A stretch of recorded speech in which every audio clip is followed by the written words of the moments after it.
Bismillahirrahmanirrahim. Assalamualaikum warahmatullahi wabarakatuh.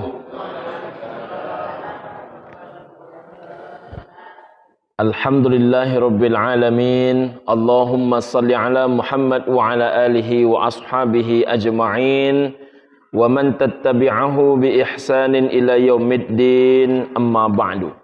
Orang tua kami yang kami muliakan, pengurus masjid yang kami hormati, Bapak RW, Bapak RT yang kami muliakan, hadirin wal hadirat, tamu Allah sedang jamaah maghrib rahimakumullah, insyaallah senantiasa diberikan kemuliaan oleh Allah Subhanahu wa taala. Amin ya rabbal alamin.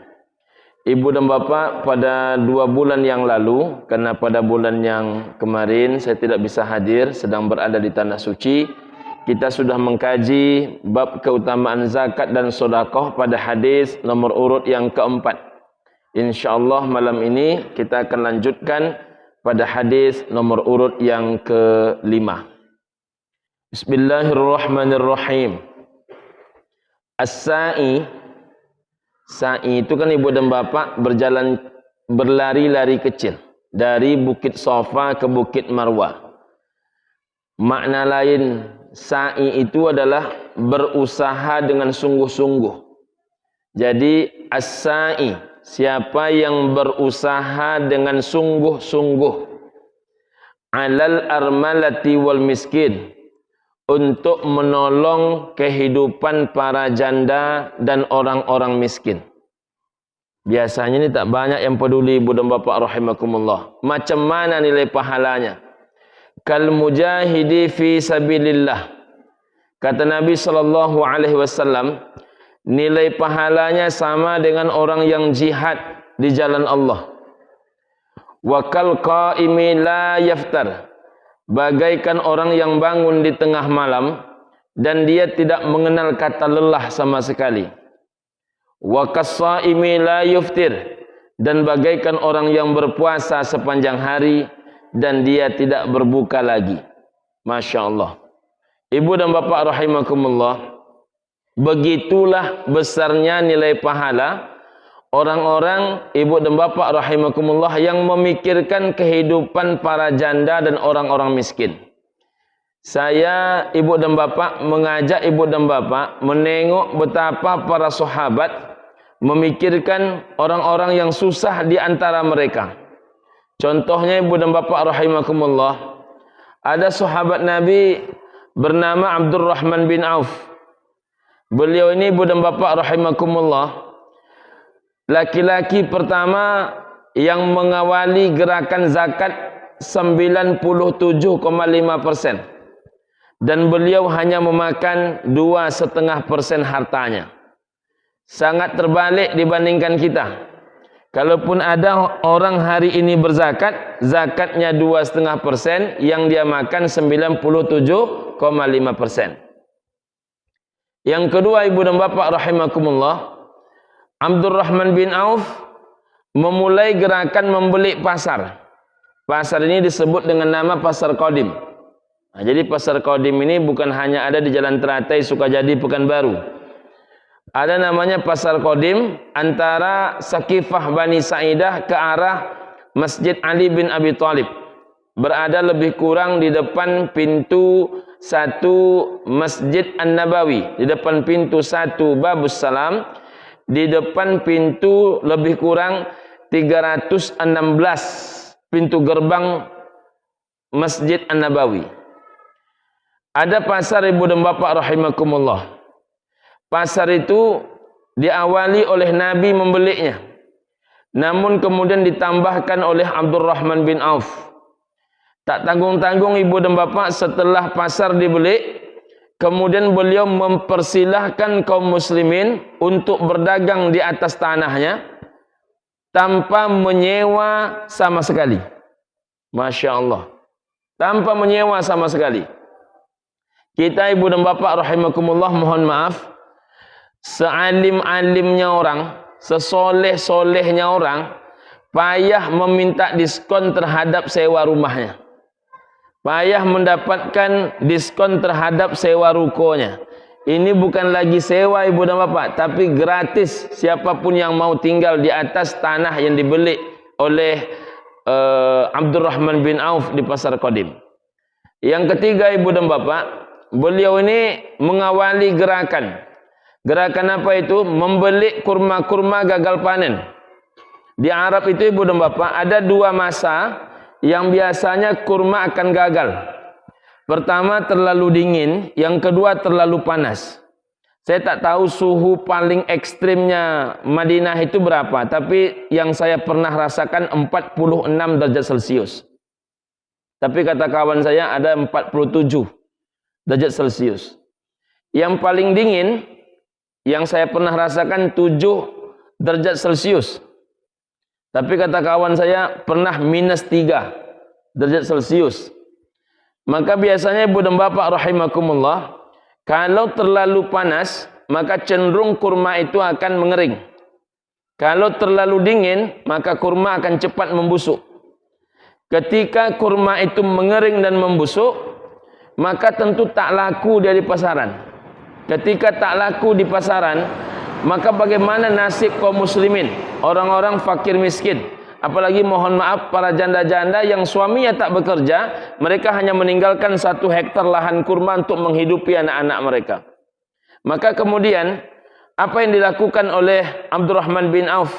Yang beliau lakukan adalah memborong habis seluruh kurma-kurma kaum muslimin yang gagal panen. Beliau beli seharga normal. Setelah dibeli seharga normal, beliau tak jual. Kenapa tak dijual? Karena memang tak laku. Kalau memang tak laku, kenapa dibeli? Karena beliau ingin menyelamatkan ekonomi kaum muslimin. Ibu dan bapak rahimakumullah, kalau hanya menyelamatkan ekonomi kaum muslimin, mengapa beliau tidak memberikan saja? Itulah hebatnya Abdurrahman bin Auf, ibu dan bapak. Saking luar biasanya akhlak beliau, dalam beliau memberi, beliau masih memikirkan harga diri orang, masih memikirkan marwah diri orang. Kalau diberi, tangan dia di atas, tangan saudara seimannya di bawah. Tapi kalau dia membeli, maka tangan dia yang membeli dengan tangan saudaranya yang menjual itu seimbang, sama tinggi, sama besar. Nah, jadi ibu dan bapak rahimakumullah, beda dengan kebanyakan manusia hari ini. Ditolongnya orang 5 juta, apa kata dia? Kalau ndak saya yang nolongnya, dia dulu entah makan atau tidak dia. Kalau Abdurrahman bin Auf, ibu dan bapak rahimakumullah, ditolong, diborong habis itu kurma-kurma gagal panen. Tapi kemudian dia tidak mau tertawa di atas penderitaan saudaranya. Ibu dan bapak rahimakumullah, justru dia hanya mau membelinya dan tidak mau untuk memberinya agar tetap terhormat saudara seiman seakidah dengan dirinya. Yang keempat, ibu dan bapak rahimakumullah, ini yang kaitannya dengan para janda tadi. Apa yang beliau lakukan? Wafat Nabi sallallahu alaihi wasallam. Ketika Nabi sallallahu alaihi wasallam wafat, ibu dan bapak yang berbahagia, apa yang beliau lakukan? Yang beliau lakukan, ibu dan bapak rahimakumullah, beliau menjadi donatur utama dalam menafkahi, mohon maaf, janda-janda Nabi dan anak-anak Nabi sallallahu alaihi wasallam. Masya Allah. Saya mungkin pernah saya sampaikan di masjid kita ini, ibu dan bapak rahimakumullah. Di IKMI itu kita memimpin sekitar dakwah sekitar 700 masjid musalla sekota Pekanbaru. Anggota IKMI itu totalnya sudah lebih 1.200. Bahkan di angka terakhir ibu dan bapak 1.637 kalau saya tidak salah, kalau anggota tercatat. Tetapi yang aktif itu lebih kurang 700 orang, ibu dan bapak yang berbahagia. Ada yang keluar kota, ada yang sakit, ada yang sudah wafat dan lain sebagainya. Nah, ibu dan bapak rahimakumullah, sebanyak itu jumlah mubaligh yang sudah wafat, yang sudah sakit. Sebanyak itu jumlah masjid, sebanyak itu jumlah musalla. Belum pernah saya mendengar, ibu dan bapak, saya yang betul-betul utuh menjadi pengurus IKMI itu, 5 tahun kemarin saya menjadi ketua. Tahun ini saya menjadi ketua umum. Ini tahun kedua kalau saya tak salah, ibu dan bapak rahimakumullah. Desember nanti ini penutupan tahun kedua, insyaallah Januari itu tahun ketiga saya menjadi ketua umum IKMI. Nah, ibu dan bapak rahimakumullah, belum pernah sekalipun saya mendengar ada masjid atau musalla yang mau membantu janda-janda para ustadz 100.000 sebulan selama setahun. Belum pernah saya mendengar. 100.000 rupiah selama sebulan kali 12 bulan dalam setahun. Berarti hanya 1.200.000. Padahal saya menengok di masjid-masjid itu beratus-ratus juta kadang-kadang uang kas masjid. Mau dia membantu janda para ustadznya, janda para pendakwah dia, janda para guru-guru dia. Tak usah banyak, tak sanggup dia 100.000 sebulan, 50.000 sebulan. Ada apa tidak? Saya tak pernah mendengar itu, ibu dan bapak rahimakumullah. Entahlah kalau Masjid As-Sabirin ini berbeda. Jadi ibu dan bapak yang berbahagia, mengapa ini saya sampaikan, ibu dan bapak rahimakumullah? Jadi kalau orang dengan janda ustadznya saja dia tak peduli, bagaimana dia nak peduli dengan janda-janda lain? Kalau bukan karena muda janda itu, maka tak ada orang menolong dia. Kalau bukan karena cantik janda itu, tak ada orang yang menolong dia. Kalau bukan karena menarik janda itu, tak ada orang menolong dia. Jangankan, mohon maaf, saya tak menyalahkan pula pengurus masjid. Jangankan pengurus masjid yang akan menolong para janda itu, ibu dan bapak rahimakumullah, mamak kandung anak-anak yatim itu pun tak peduli. Tapi kalau untuk anak yatim ini kita sudah mulai ada, ibu dan bapak rahimakumullah. Saya tengok di masjid-masjid ada pemberian itu Pak Ketua tiap bulan, ada yang sekali 3 bulan, sekali 4 bulan.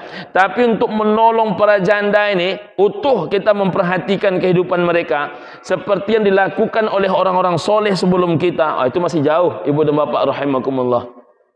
Masih jauh.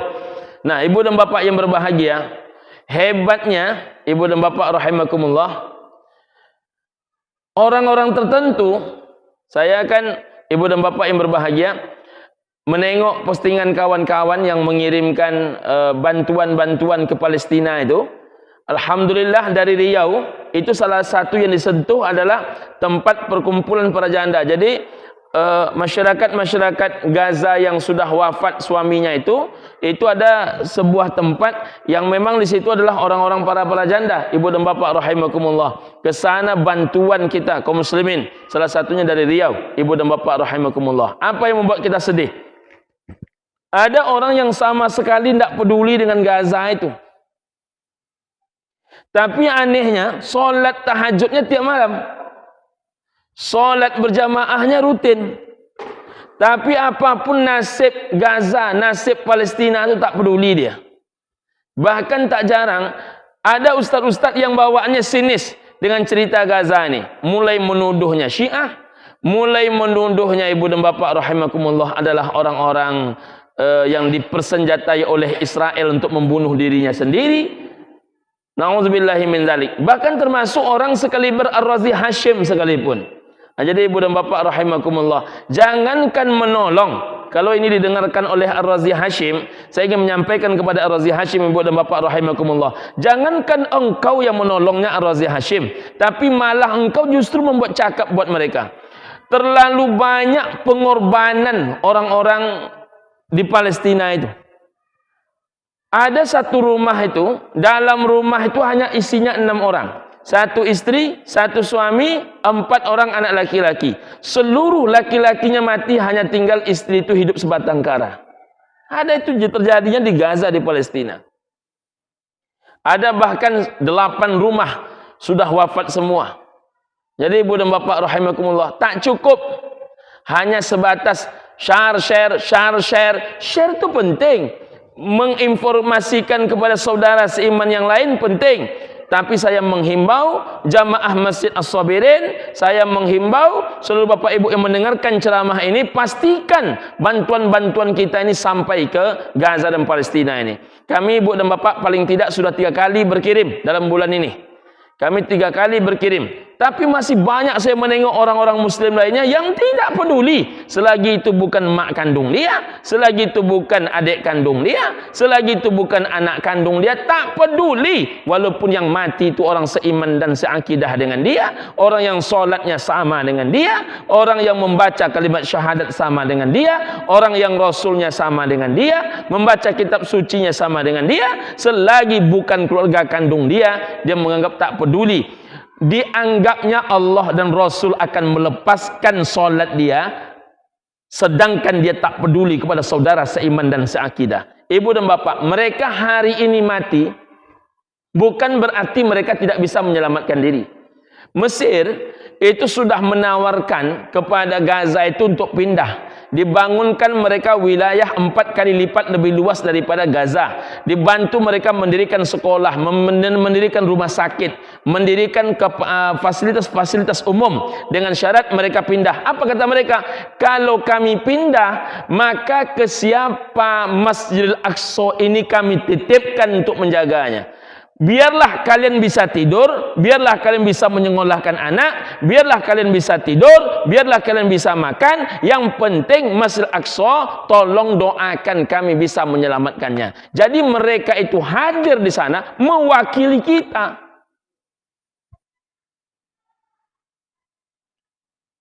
Coba tengok calon presiden.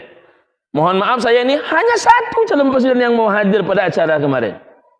Jadi ibu dan bapak rahimakumullah, memang kita tidak habis pikir, ibu dan bapak yang berbahagia. Jadi banyak orang yang berbicara peduli, berjuta manusia berkumpul tak nampak kepeduliannya. Jadi rupanya ibu dan bapak rahimakumullah, saya mengajak kita semua, manusia akhir zaman terbaik itu muncul dari negeri Syam. Syam itu salah satunya adalah Palestina. Nah ibu dan bapak rahimakumullah, jadi di akhir zaman itu dimunculkan dan dikembalikan Nabi Isa itu dari negeri Syam. Kemudian diutusnya Imam Mahdi di negeri Syam. Terjadinya perang Muslim dengan Yahudi, perang besar itu di negeri Syam. Hingga batu pun bersaksi di mana tempatnya orang-orang Yahudi itu mereka tidak selamat satu pun juga.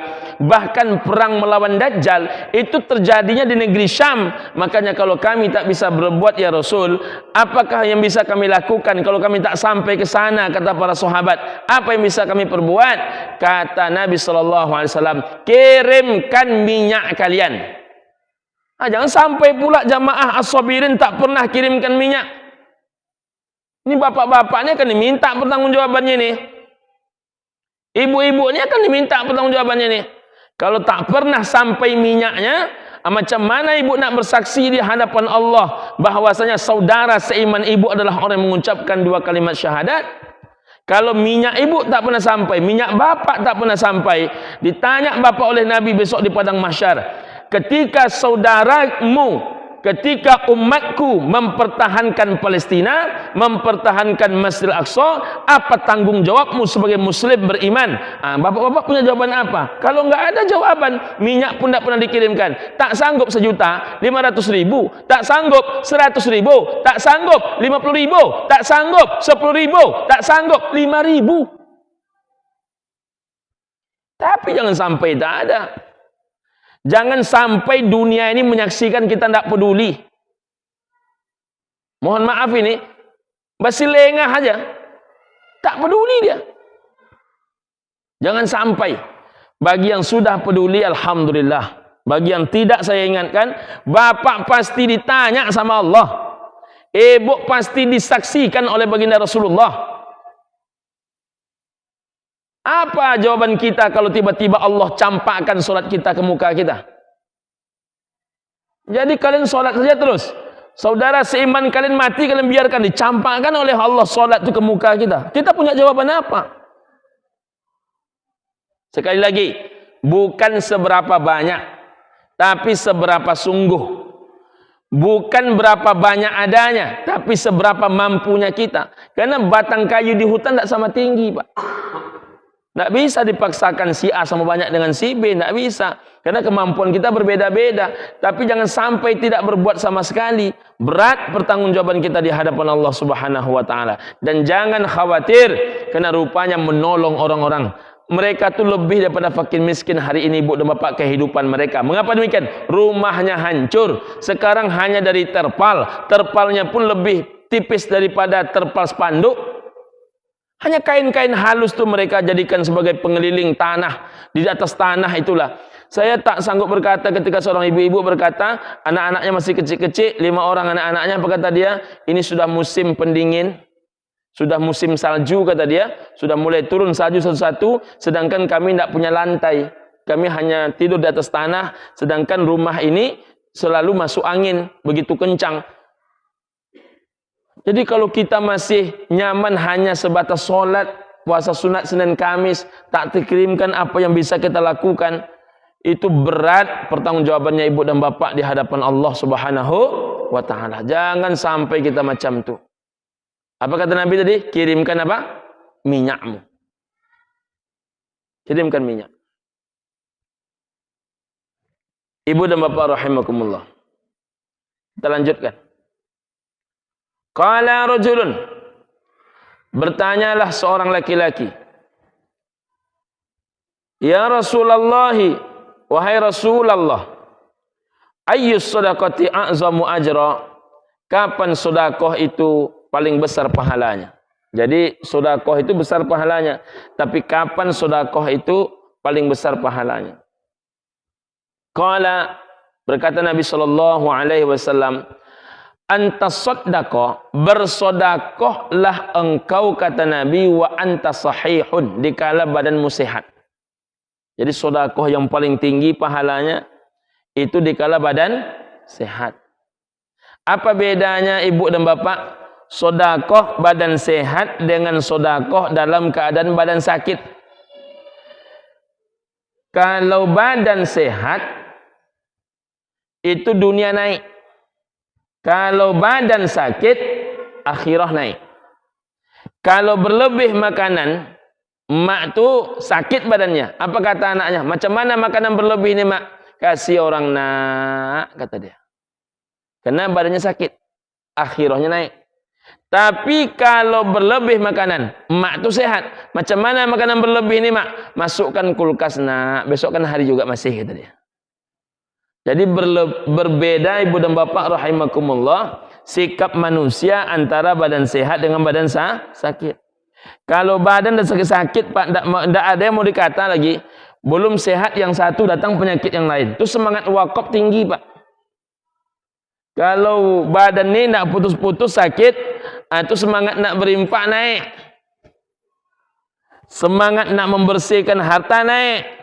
Tapi kalau badan sehat ini pak, semangat mengganti mobil, semangat memperbaiki rumah, semangat nak memberalihkan anak. Mohon maaf, kadang semangat nak mengganti bini ada juga. Ya, kalau badan sehat ini dunia yang naik. Tapi ada orang di saat badannya sehat, sedekahnya naik. Itu sebaik-baik sedekah. Maka bersedekahlah engkau kata Nabi dikala badanmu sehat. Kalau bapak-bapak yang masih sehat-sehat ni sedekahlah. Pastikan. Saya selalu himbau. Ini contohnya karpet. Maaf pakai tua ya. Karpet kita ini kan tidak mesti diganti secara keseluruhan, tapi perlu dimulai dua saf. Dua saf itu tidak mesti menunggu ketua. Yang berduit ini mulailah. Yang berduit nih saya tak tahu pula Pak Ketua yang mana wajah berduit, mana yang wajah tak berduit. Kadang-kadang Bang Kowi payah membedakan orang berduit tak berduit ini. Biasanya kalau dulu wajahnya agak suram, sekarang wajahnya agak terang, itu pertanda membaik ke ekonominya. Biasanya begitu. Tapi kadang-kadang ada juga orang bentuknya bentuk nak mati, tapi duitnya banyak. Iya, betul. Tak menunggu mesti pengurus masjid. Cukup dimulai Pak Ketua. Saya mulai beli sajadah ni 2 gulung ya. Nanti yang lain silakanlah Pak Ketua dengan jamaah yang melanjutkan. Itu kan luar biasa. Luar biasa tuh Anda. Saya selalu sampaikan di mana-mana pengajian termasuk di masjid saya. Saya sampaikan, Ini kan suara mic ini kan tidak sampai ke sana, saya bilang. Kalau supaya sampai, ditambahlah towanya. Ditambahlah towanya di tengah-tengah perkampungan kita nih. Nanti biayanya Pak Ustadz kita coba ini kan. Kita cobalah membuat donaturnya. Tidak akan payah bagaimana donatur nih, saya bilang. Donatur ini tidak payah. Selagi kita berhadapan dengan orang beriman yang yakin hidup nak mati, itu pasti dia nak bersedekah. Apa yang kita pertahankan itu apa juga tak jelas, Pak. Ini Bapak cari juga, Bapak cari, Bapak kumpul, Bapak cari, Bapak kumpul. Bapak bangun rumah Bapak untuk anak. Mohon maaf ini jangan tersinggung pula. Belum tentu juga anak Bapak peduli dengan Bapak. Ibu cari, ibu kumpul juga. Ibu bangun ruko, ibu kasih ruko, ibu ke anak ibu. Memangnya gara-gara itu sayang anak ibu dengan ibu? Belum tentu juga. Betul enggak? Sikit janggut nampaknya. Betul apa tidak nih? Betul apa tidak, Bunda? Kadang kita bangun rumah untuk anak, anak belum tentu peduli. Dibangun ruko untuk anak belum tentu peduli. Tapi kalau gulungan tikar sejadah baru nih, Bapak beli 2 saja tuh pasti dia peduli kepada Bapak. Anak Bapak tak mendoakan Bapak, tapi sejadah itu mendoakan Bapak. Tak peduli sejadah tuh, mau anak Bapak peduli dengan Bapak tak peduli, sajadah tuh selagi diinjak orang, jangankan sholat orang di atasnya, diinjak orang saja, kecuali maling kotak. Seluruh siapapun yang menginjak sajadah itu berpahala Bapak. Tapi kalau maling kotak nggak dihitung. Betapa Allah sayangnya kepada kita. Maka jangan takut-takut nih ngasih-ngasih untuk masjid nih. Apapun yang untuk masjid nih, untuk masjid, untuk mushola, untuk menolong para janda, untuk orang-orang miskin, untuk anak-anak yatim, jangan pernah ragu. Sehat nih takkan lama, Pak. Coba tengok gaya duduk kita ini kan berbeda-beda nih kan. Ini tingkat pertahanan kita pun dah berbeda-beda. Jangan dikira kita masih muda. Saya entah kena badan bertambah besar, duduk tawarruk pun dah payah, dah agak oleng dia. Kok bisa macam ini? Saya duduk, saya bilang. Terpaksa saya yang duduknya selalu tawarruk, ini kadang-kadang banyak iftirah saja lagi. Karena ibu dan bapak, saya berpikir, ini baru sekian usianya. Cobalah usia sekian, 60, 70. Banyak yang berkurang. Dulu kita makan apapun kan tidak ada agak-agak, Pak. Sekarang kekuatan gigi kita itu rupanya bertambah, usia pertahanannya berbeda. Ada kawan saya makan ayam nih makannya, dagingnya 2 tanggal sekaligus. Kemana pergi 2 tuh dah, saya bilang, kemarin agak takare ayam tuh kata dia. Rezeki awak aja dimulai awak belum tentu rezeki, Pak. Jangan pernah takut ibu dan bapak, jangan pernah gamang. Allah saja tak gamang ngasih kita rezeki. Mengapa kita gamang menitipkan ke Allah deposito kita? Saya yakin bapak ibu nih, ada yang punya tabungan, ada yang punya deposito, ada yang punya perumahan, ada yang punya rumah petak, ada yang punya emas. Kok emas yang tak nambah-nambah dia?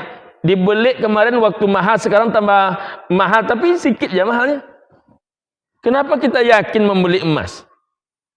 Deposito berapa betul lah untung deposito tuh. Yakin kita dengan orang bank. Mengapa dengan Allah kita tak yakin?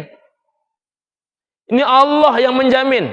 Siapapun yang menolong kehidupan para janda dan orang miskin itu berlipat ganda pahalanya. Apalagi kalau sedekah itu dilakukan dalam keadaan badan sehat.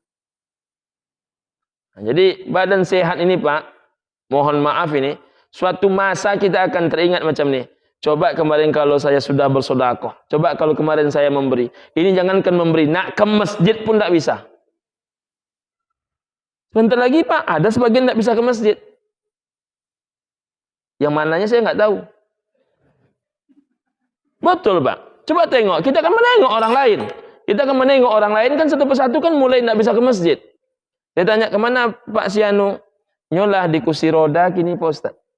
Ada bukan 1, 2 jamaah-jamaah rutin tuh. Saya tanya lagi, kemana Pak Haji yang biasanya dekat sini duduknya? Pokoknya asal saya ngaji situ duduknya. Beliau sudah wafat Pak Ustaz, tak tahu Pak Ustaz. Beruntungnya ibu dan bapak, beliau nih yang suka duduk di situ terus tuh kalau saya ceramah, itu orang paling hobi bersedekah. Sekarang Pak Ustaz, tidak ada lagi orang macam itu, kata dia. 3 orang tua kami di sini Pak Ustaz, apapun nak dibuat, apapun nak dibeli, mereka berebut bertiga dulu. Tak cukup duit mereka bertiga baru jamaah. Jadi apapun nak dibuat Pak, membuat rumah imam saja bertiga ya mereka. Pondasi sampai lantai saya, kata yang satu. Kata yang kedua, seluruh yang sifatnya dinding mendinding saya. Seluruh yang sifatnya loteng meloteng saya. Mereka bertiga saya. Nanti kurangnya di mana? Keramik. Baru keramik jamaah baru. Mereka borong aja tuh. Sebentar saya siap. Maka mumpung sehat. Mumpung sehat. Yang kedua, syahihun. Bersodakohlah engkau, kata Nabi, dikala kebutuhanmu banyak. Ada banyak jemaah ibu dan bapak rahimakumullah berkata begini, ambo Pak Ustaz, kalau balabiah ambo ambo nak membayar surang. Iyo cuman menunggu apa balabiah bilo. Hanya masuk kurang taruh aja. Macam mana awak menunggunya balabiah? Kalau ambo misalnya banyaklah piti di tangan Pak Ustaz, apa yang tak ambo bali untuk masjid? Ya, menunggunya banyak piti itu bilo. Karena manusia kok Pak, dia agihkan kepadanya 1 gunung emas, maka dia mintakan 1 gunung emas yang lain. Tak ada manusia itu mengenal kata titik, kecuali Allah memang berikan dia anugerah, diberikan dia obat hebat penenang hidup. Nama obat penenang hidup itu adalah qanaah, hidup merasa cukup.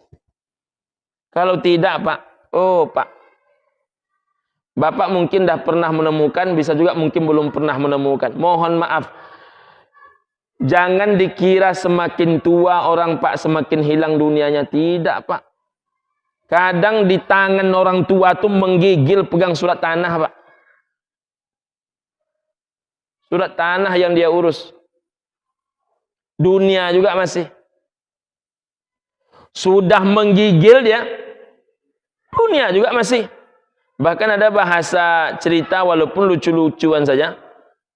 La cik-cik angoknya, batanyonya kepada anak-anaknya, nak tahu buka matonya lidah. Di masih dodi, koya yang memacik kepala ayah. Adi masih rah, koya memacik tangan kanan ayah. Sianti di mana, aku yang memacik tangan ayah sebelah kiri. Sipen mananya, kau yang macik kaki ayah atas sentaknya. Siko kalian kasadonyo, siana menjago kadai kecaknya atas gana juga kadai. Jadi manusia itu tak berhenti mengenal dunia nih. Walaupun itu bahasa canda-candaan orang itu bisa terjadi loh Pak. Maka jangan heran kalau ada orang menjelang matinya, apa yang dia ingat? Hutang beras orang. Si anu tuh pernah berutang sama ambo dulu, minta utang tuh. Ada Pak. Mengapa orang menjelang mati itu sibuk membagi harta dia saja? Siapa yang dapat hartanya? Semuanya hanya anaknya. Untuk dia sendiri pun tidak ada. Rumah kon untuk si anu, kadai kon untuk si anu, ruko kon untuk si anu, sawit kon untuk si anu, ame hamak kon untuk si anu. Kasado dapat. Siapa yang tak dapat? Yang tak dapat itu nampunyo ame, nampunyo harato, tak dapat. Jadi apa bedanya beliau-beliau itu dengan orang yang Allah katakan alladzi jama'a malan wa 'addada. Orang yang kerjanya mencari, mengumpul, menghitung harta. Orang-orang celaka.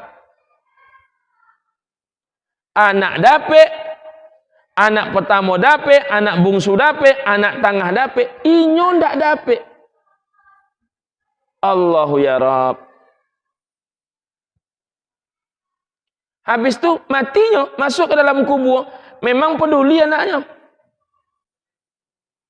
Malam pertama mendoa, malam kedua mendoa, malam ketiga mendoa. Betul, malam keempat nak mendoa.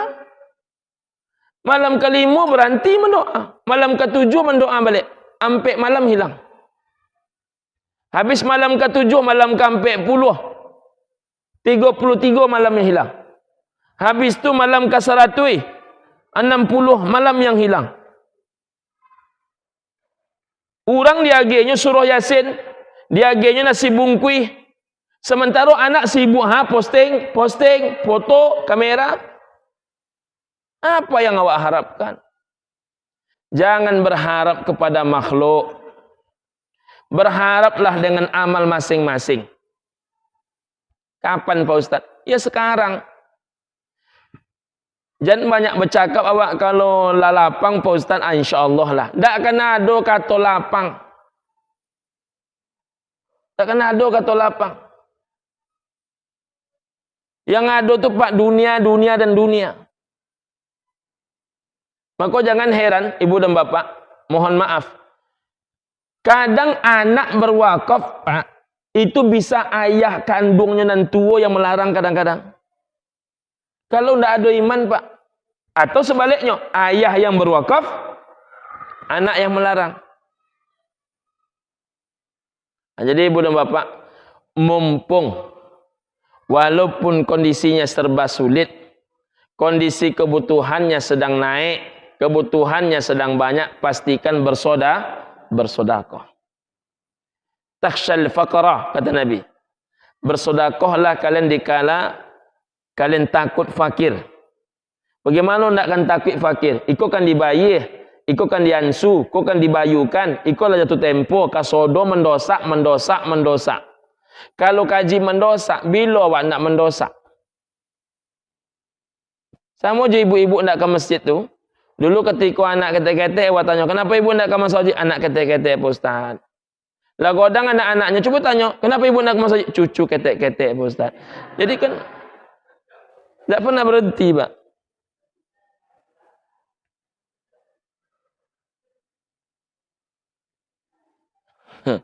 Dulu anak, kini takhshal faqra. Jangan takut. Takkan fakir kita menolong orang. Takkan fakir. Tapi jangan pula hidup di atas bantuan orang lain. Tak ada harta ini paling enak kecuali harta di atas tetes keringat sendiri. Maaf Pak, ini jangan tersinggung pula nih. Mohon maaf. Jangankan ke orang lain. Ke adik-beradik kandung kalau tidak terpaksa jangan minta tolong. Jangankan orang lain. Ke mertua kandung pun selagi masih bisa makan, masih bisa menyekolahkan anak, jangan minta tolong. Iku kesado-sado mintuo. Jangan hidup di atas belayan pemberian kasih sayang mertua. Awak kok Pak, kalau banyak menerima sesuatu dari mentuo, itu mulut apa bercakap pun tidak bisa. Apalagi kalau dimukai ipar-ipar Pak. Saya minta maaf ini Pak. Saya jangankan kepada mertua, harta warisan emak ayah kandung saya pun saya tak mau terima. Apa yang nak kita, berapa betul lah banyak yang nak dibagi-bagi itu. Oh ada emas Pak Ustaz, biarlah diambil sama adik-adik itu. Ada rumah Pak Ustaz, biarlah diambil sama adik-adik itu. Ini sampai pula adik-beradik kandung tak sapu menyapu gara-gara haratu. Apa ndak malu rek awak kepada Abu Lahab? Abu Lahabnya nak macam itu loh. Coba baca sejarah Pak. Yang mengutus Suwaibah ke rumah Aminah itu Abu Lahab.